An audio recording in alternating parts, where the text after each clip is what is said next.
Mga kapatid, lubos akong naniniwalang kayo mismo ay puspos ng kabutihan at puno ng kaalaman, kaya't matuturuan na ninyo ang isa't isa. Gayunman, sa sulat na ito'y naglakas loob akong paalalahanan kayo tungkol sa isang ilang bagay. Ginawa ko ito dahil sa kagandahang loob ng Diyos sa akin upang maging lingkod ni Kristo Jesus at gumanap ng tungkulin gaya ng isang pari sa mga hintil.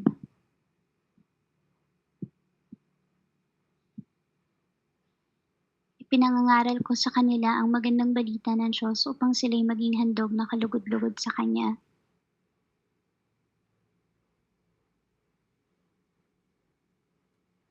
Dahil sila ay ginawang banal ng Espiritu Santo.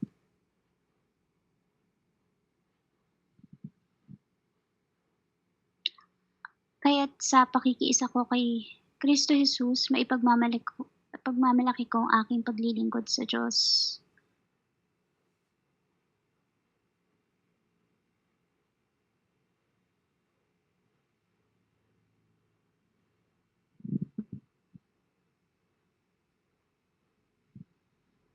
Wala akong pinapangahasang ipagmalaki kundi ang ginawa ni Kristo upang maakit ang mga hintil na sumunod sa Diyos sa pamamagitan ng aking mga salita at gawa.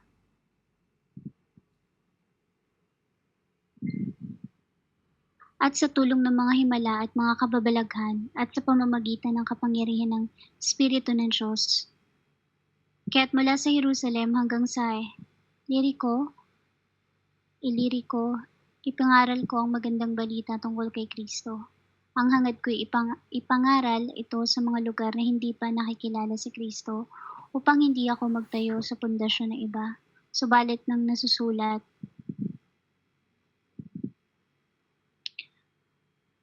makakakilala ang hindi pa nakakabalita tungkol sa Kanya, nakakaunawa ang hindi pa nakakarinig tungkol sa Kanya. Amen.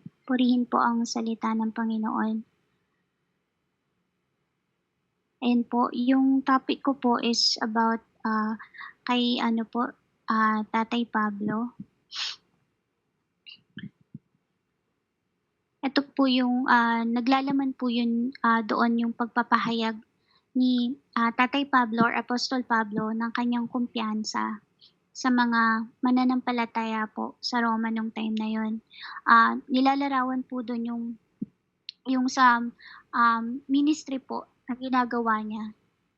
And pinapaliwanag din po doon yung layunin niya po sa paglilingkod sa mga hintil po. Kumpiyansa sa mga mananampalataya. Ipinahayag po ni Tatay Pablo yung kanyang kumpiyansa sa mga mananampalataya sa Roma na pinupuno sila ng kabutihan, kaalaman at kakayahang magpaalalahanan sa isa't isa. Pinapakita rin po doon yung pagkilala sa spiritual na paglago at kakayahang sa pagtuturo at pagpapalakas ng community po noon. Ay nilarawan din po yung tungkol po sa paglilingkod po paglilingkod po kagaya po ng paglilingkod niya sa ating Panginoong Hesus para po sa mga hintil. So yung minister po na tinatag po niya doon, yung pagmi-minister po ni Tatay Pablo is naglalayong inahahandog po yun sa mga hintil bilang kalugod-lugod po na handog para sa ating Panginoon. Na wherein yung ginagawa niya po is talagang ginagabayan po siya ng ating ng banal na spirito. And nagpapakita po nung kanyang dedikasyon sa pagpapalagana po ng evangelism. Hindi lang po sa mga Hudyo kundi po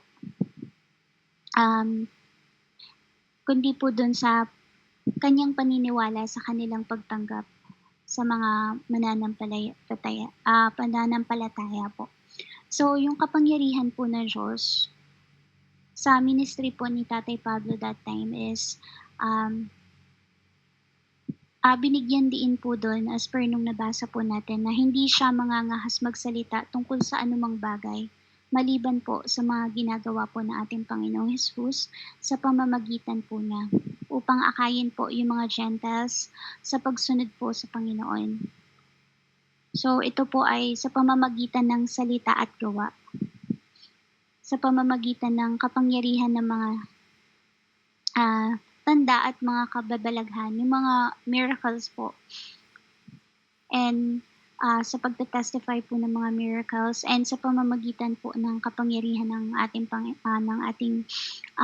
banal na Espiritu. Ipinapakita po doon yung kanyang tagumpay dun sa pagmi-minister niya po ay hindi dahil sa kanyang sarili po, kundi sa kanyang kakayanan, kundi po sa kapangyarihan po ng ating Panginoon na gumagawa sa pamamagitan po niya. So, yung pagpapalagana po ng evangelism po doon ay ibinahagi niya po, from Israel, paikot po hanggang sa Ilirico po. So, lubusan niya pong naipangaral yung evangelism or ebanghelyo po ng ating Panginoong Hesus na at nagpapakita po yun ng malawak na paglalakbay at dedication sa pagpapalaganap ng evangelism sa iba't ibang lugar na kung saan is nangyayari po sa ating panahon ngayon. Yun po yung ginagawa din po natin. Hindi po ba meron po tayong mga ginagawang street evangelism or pumupunta po tayo sa iba't ibang lugar para po mangaral, para po maabot po yung mga tao po na kailangan ng ating Panginoong Hesus. Yung layunin po ni Tatay Pablo na mangaral po sa lugar na hindi pa nararating ng ating Panginoong Hesus. So, nilinaw po ni Apostol Pablo na ang kanyang ambition, yung kanya pong nilalayon ay ipangaral po yung ebanghelyo kung saan hindi pa nakikilala ang ating Panginoong Hesus. Ito po ay upang hindi siya magtayo sa pundasyon ng iba, kundi ito pa rin po yung nasusulat. Makakakita silang hindi inalaya ng balita tungkol sa Kanya, yung mga hindi pa po nakakilala sa ating Panginoon. Kagaya po nowadays, diba, may mga isla, may mga talagang may mga places po talaga na hindi po naaabot, di po ba, kailangan na hindi po nakakilala sa ating Panginoon. So, usually po, yun po yung ginagawa ng ating mga misyonero. And, yung mga hindi pa nila nauunawaan, hindi pa nila naririnig. So, ipinapakita po nito yung pagnanais po ni Tatay Pablo na magdala ng ebanghelyo sa mga taong hindi pa nakakarinig tungkol sa ating Panginoong Hesus at ang kanyang pagtitiwala sa kanilang pagtanggap sa mensahe. Nandun po yung na naniniwala po siya na pag lahat po ng yun ay nakinig, ay makaka-receive po ng mensahe po ng ating Panginoon.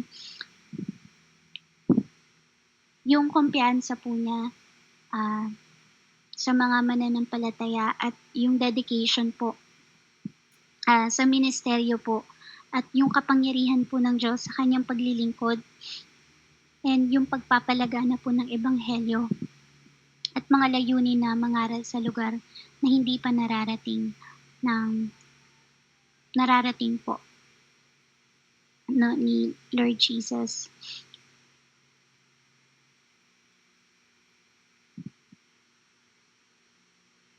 So, yung mga example po is sa halip po na sundin po yung, di ba po, nowadays, yung pagpapalagana po ng, nakikita naman po natin na may mga pastor, may mga misyonero po na pumupunta po ng iba-ibang lugar, di po ba, para mangaral po ng salita ng Panginoon. So, dun lamang po is isa pong example na hanggang ngayon po is nagpapatunay po na nagpapatuloy po yung mga ginagawa po ng ating Tatay Pablo before and hanggang sa ngayon po, pinagpapatuloy po natin. So, magsasat lang po ako ng mga example nung yung panahon po, ngayong panahon about that po.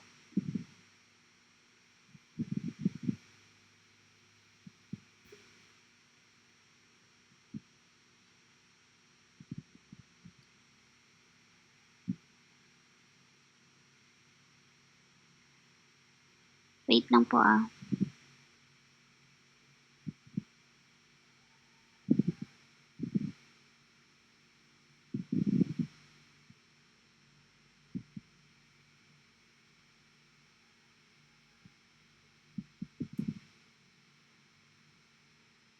Yan po, first po yung kumpiyansa po ng mga mananampalataya, tayo po. So sa isang kagaya po sa church po natin, yung mga members po, may mga 'di ba nagbabahagi po ng kanilang mga karanasan, 'di po ba nagte-testimony. Ayun yung pananaw po sa pag-aaral po sa Bible. So, isa po yung, ngayong example na nagpapakita po nung kakayahan na magpapaalalahanan at magpapalakas sa isa't isa.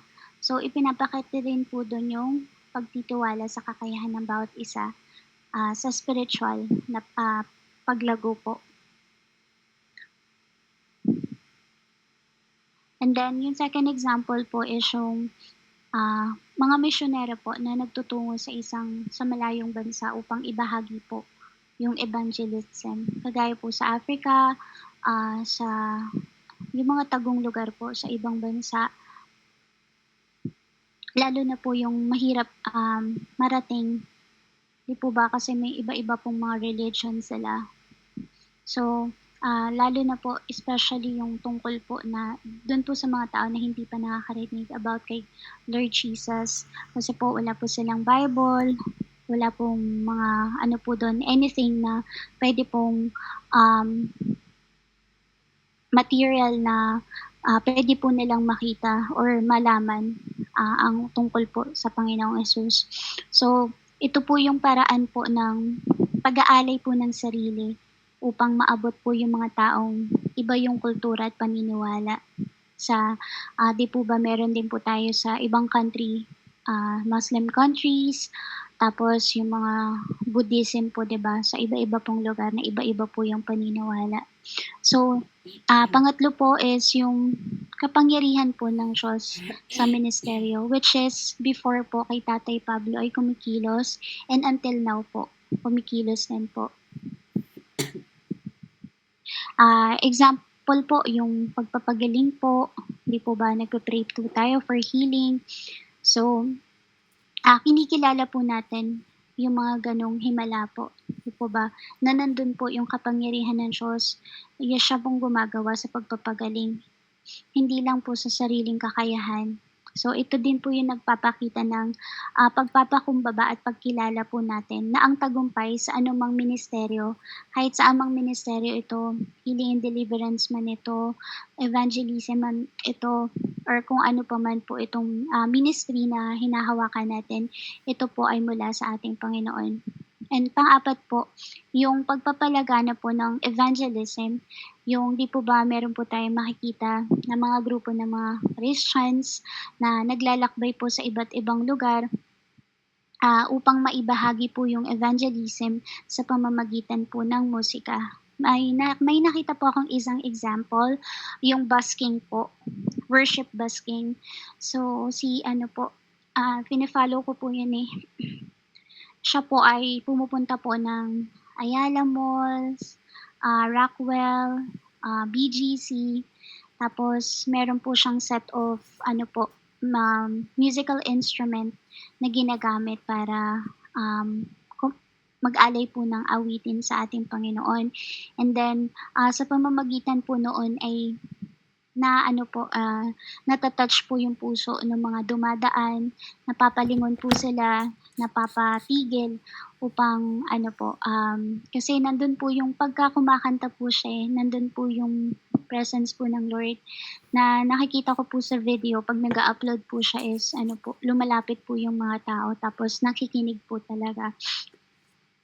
And meron din pong nag-comment po dun na ano po, na hindi pa ano po, born again Christian pero nung dahil daw po na nakakinig siya dun sa kantang yon sa kinakanta po niya is parang alam niyo po yung lyrics po talagang nag-ano sa kanya, touch po yung puso niya.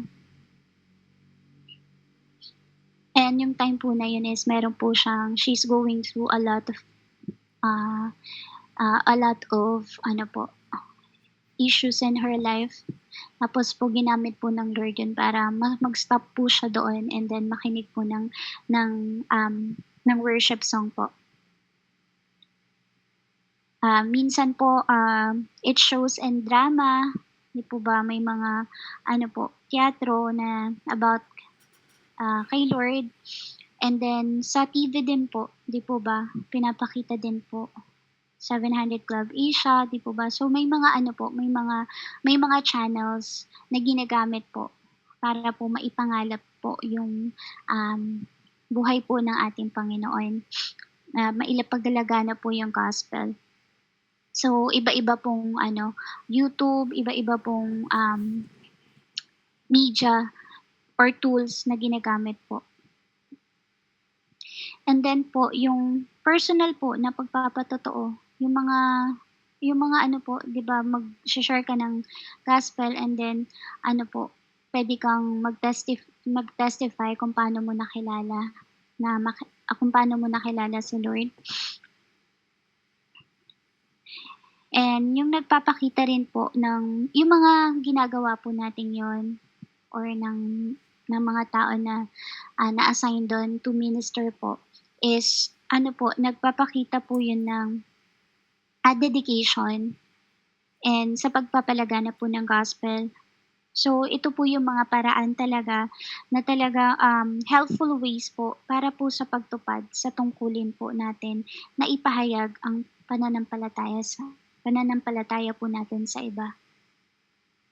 And panglima po, yun nga po example, um, yung mga mangangaral po sa mga lugar na hindi pa nararating ng ating Panginoong Hesukristo. So, na hindi pa po nila nakikilala ang ating Panginoon. So, may mga organization po na nagtatayo ng mga churches, nagpapadala po ng mga missionaries sa mga lugar na hindi pa po naabot ng evangelist ng salita ng Panginoon. And nagpapakita din po, na yung pagnanais po ng mga tao na yun na magdala po ng salita ng Panginoon sa mga taong hindi pa nakakarinig tungkol kay Lord. So ito po yung pagtupad sa ambisyon po ni Tatay Pablo na maabot po yung mga taong hindi pa nakakilala kay Kristo. So imagine po natin 'no, yun po yung ambisyon ng ating Tatay Pablo and ngayon po, we're actually doing it in the present time. 'Di po ba, ang galing po ng Panginoon. So yun lang po yung mga ano po na we consider na mga set of examples sa ngayong panahon po.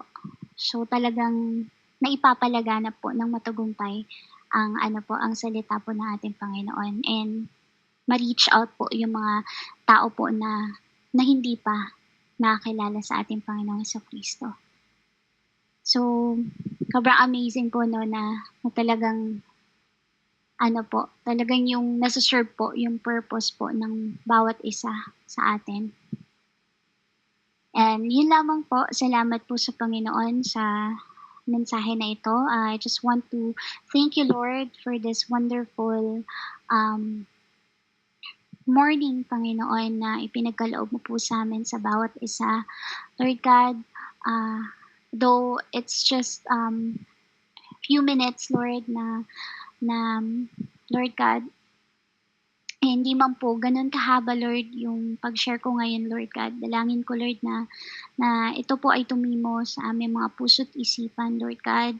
And it doesn't wala pong excuse Lord if nasa trabaho po ako pero Lord God, thank you so much. It's a privilege Lord na mai-share po itong balita na 'to, 'tong mensahe na 'to Lord sa bawat isa. Lord God, hindi lang po ang mga kapatid ko ang natututo, kundi ako din po Lord God. And Lord, we just want to dedicate this, to you Lord God, 'tong gawain na 'to and thank you so much Lord for leading me Lord God, in this, message in the name of Jesus. In the name of Jesus. Amen and amen. Back to you po Sis Annalyn.